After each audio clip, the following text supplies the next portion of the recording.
সপ্তাহ উদযাপিত। প্রতিবেদন করেছেন জেলা প্রতিনিধি আমিনুল ইসলাম। মানসম্মত শিক্ষা নিশ্চিত করি, বৈষম্যমুক্ত বাংলাদেশ গড়ি, এই প্রতিপাদ্যকে সামনে রেখে পাবনার সাথিয়ায় উদযাপিত হয়েছে জাতীয় প্রাথমিক শিক্ষা সপ্তাহ।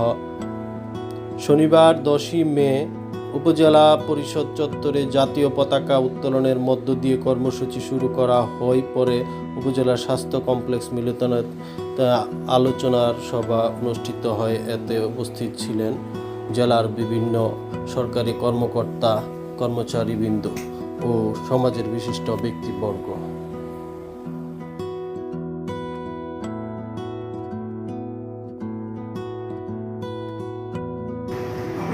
স্কুলে যাচ্ছে, সে কেন রিডিং পড়াটা শিখতে পারছে না, পৃষ্ঠা তৈরি করার প্রয়োজন হতো না।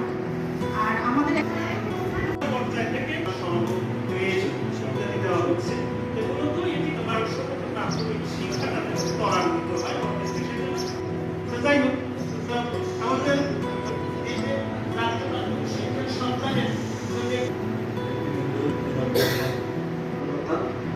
প্রধান অতিথি হিসেবে উপস্থিত আছেন। মানসম্মত আমরা সবাইকে ভালো